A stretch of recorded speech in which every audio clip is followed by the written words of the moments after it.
आपने कभी Usain Bolt का नाम सुना है? वो दुनिया के सबसे बड़े एथलीट थे, सबसे फास्ट रनर, लेकिन 115 सेकंड को दौड़ने के लिए उनके पीछे 20 साल की मेहनत थी। ये बात आप पर भी लागू होती है कि आपको भगवान ने अच्छी खासी बुद्धि दी है मैथ समझने के लिए, लेकिन अगर आप मैथ्स में प्रैक्टिस ही ना करो तो आपका मैथ्स कैसे सुधरेगा? Good evening everyone. इस वीडियो में आपने देखा कि गगन सर ने कहा है कि दुनिया का नंबर 1 एथलीट हुसैन बोल्ट ने 8 ओलंपिक गोल्ड मेडल जीता है। क्यों जीता? क्योंकि उन्होंने बहुत प्रैक्टिस किया 20 इयर्स प्रैक्टिस किया, तब जाके उन्होंने 8 ओलंपिक गोल्ड मेडल जीता। इसके अलावा उन्होंने हुसैन बोल्ट ने 11 वर्ल्ड चैंपियनशिप गोल्ड मेडल भी जीता। और क्यों जीता? क्योंकि उन्होंने बहुत प्रैक्टिस किया, गगन सर ने कहा।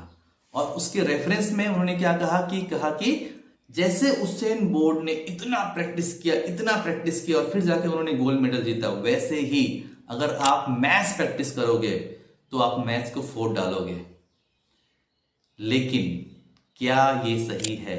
इस बारे में हम इस वीडियो में बात करेंगे कि क्या प्रैक्टिस से हम मैथ सीख सकते हैं। क्या हुसैन बोल्ट ने सिर्फ प्रैक्टिस करके ओलंपिक में इतने सारे वर्ल्ड रिकॉर्ड क्रिएट किया? चलिए हम जानते हैं इस वीडियो में। देखिए, हुसैन बोल्ट कहां से आता है? ही हेल्स फ्रॉम जमैका से आता है। और जमैकन जो लोग होते हैं वो नेचुरल एथलीट होते हैं।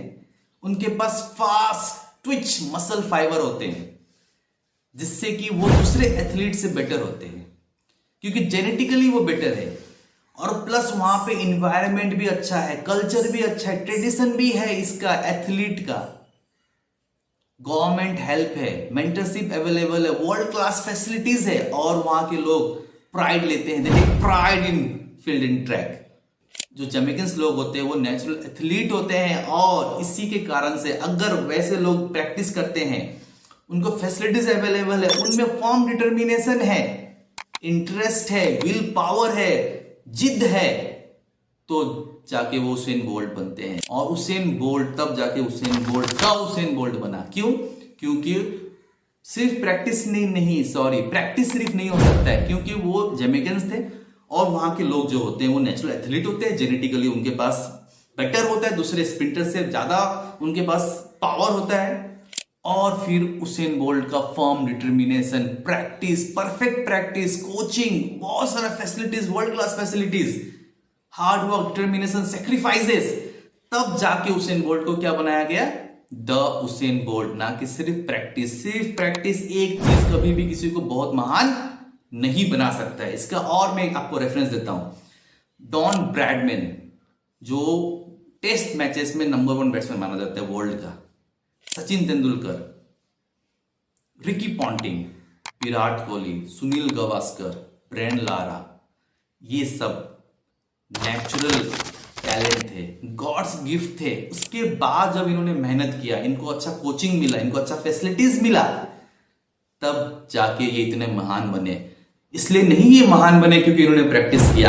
तो ये बात तो समझ में आ गया हमें कि हुसैन बोल्ट का महान होने के पीछे सिर्फ प्रैक्टिस तो नहीं है। ये practice is not the only factor, it is one of the main factor, but there are 1000 more factors. और भी बहुत सारे फैक्टर्स है, हजारों फैक्टर्स है, तब जाके कोई महान बनता है, ऐसे कोई महान नहीं बनता है। मैं कुछ और एग्जांपल देना चाहूंगा। पंजाब में और नॉर्थ इंडिया में वहां के लोग मिल्क प्रोडक्ट को इजीली डाइजेस्ट कर पाते हैं। Why? Because of the genetic mutation which is called lactase persistence. वो एक एंजाइम को रिलीज करता है, उस एंजाइम के कारण क्या होता है, जो मिल्क प्रोडक्ट होता है, नॉर्थ इंडियंस इजीली डाइजेस्ट कर पाते हैं as compare to other parts of India. क्या मैथ्स हम प्रैक्टिस से सीख सकते हैं? नहीं, सिर्फ प्रैक्टिस से हम मैथ्स नहीं सीख सकते। मैथ्स में भी बहुत सारे फैक्टर्स की जरूरत है। Yes, practice is one of the main factor. बचपन से हमें सिखाया जाता है, हमें बोला गया, हमारे टीचर्स ने बोला गया, और आज भी हम यही बोल रहे हैं कि प्रैक्टिस से आप मैथ्स सीख सकते हो। लेकिन प्रैक्टिस से आप सीख सकते हो, ये बात सही है, लेकिन practice is not the only factor, there are so many other factors. India इतना बैट्समैन कैसे प्रोड्यूस कर पा रहा है? क्यों? क्योंकि कल्चर डेवलप हो गया है।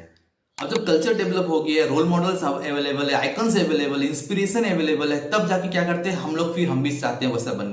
तो सिर्फ प्रैक्टिस नहीं है, या तो सिर्फ नेचुरल टैलेंट भी नहीं है, गॉड्स गिफ्ट भी नहीं है। मतलब सभी फैक्टर्स की जरूरत होती है महान बनने के लिए। हुसैन बोल्ट सिर्फ एक कारण से महान नहीं बना, सचिन एक कारण से महान नहीं बना, बहुत सारे और भी फैक्टर्स है।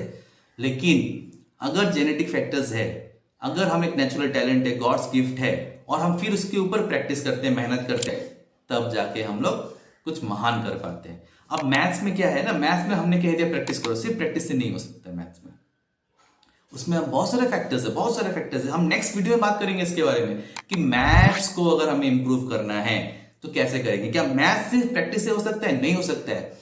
कॉग्निटिव एबिलिटी चाहिए। अभी कॉग्निटिव एबिलिटी क्या है, हम नेक्स्ट वीडियो में बात करेंगे। सिर्फ कॉग्निटिव एबिलिटी नहीं, और भी अदर फैक्टर्स है मैथ्स के लिए, और भी फैक्टर्स है। जब वो सब फैक्टर्स मिलेंगे तब जाके चांसेस होगा कि 80%, 70%, 90% बच्चे अच्छे कर पाएंगे। एक्चुअली में maths is not everyone's cup of T, it's a logical subject. जब भी लॉजिकल सब्जेक्ट होगा, चाहे मैथ्स हो, चाहे रीजनिंग हो, चाहे ग्रामर रूल्स हो, वहां पे टफ हो जाता है, क्योंकि जब लॉजिकल बात आता है तो हर बच्चे नहीं कर पाते हैं। ये फैक्ट है, we have to accept it, it's a law of nature. हर बच्चे को लॉजिकल सेंस नहीं होता है। कुछ बच्चे किसी चीज में अच्छा होता है, कुछ बच्चे किसी चीज में, कोई लिटरेचर में अच्छा होता है, कोई मैथ्स में अच्छा होता है, कोई साइंस में अच्छा होता है, कोई सोशल में अच्छा होता है, कोई स्पोर्ट्स में अच्छा होता है। सब बच्चे मैथ्स में अच्छा होंगे या लिटरेचर में अच्छा होंगे ऐसा तो नहीं है। ये है ही नहीं, लॉ ऑफ नेचर है ये। और ऐसा कोई फाइंडिंग्स ही नहीं है आज तक ये प्रूव कर दे कि मैथ्स सिर्फ प्रैक्टिस से सीख सकते हैं। Yes, practice is one of the factor, it is one of the important factor, but it is not the only factor. But क्या फैक्टर्स है और कैसे हम मैथ सीख सकते हैं, I will make a video and I will share. Okay, so Gagan sir, with due respect, Gagan sir को मैं बहुत रिस्पेक्ट करता हूं, एक अच्छे teacher, is a very good teacher, but Gagan sir, maths को फोड़ना है तो सिर्फ प्रैक्टिस नहीं हो सकता, और भी बहुत सारे फैक्टर्स हो सकते हैं। Thank you.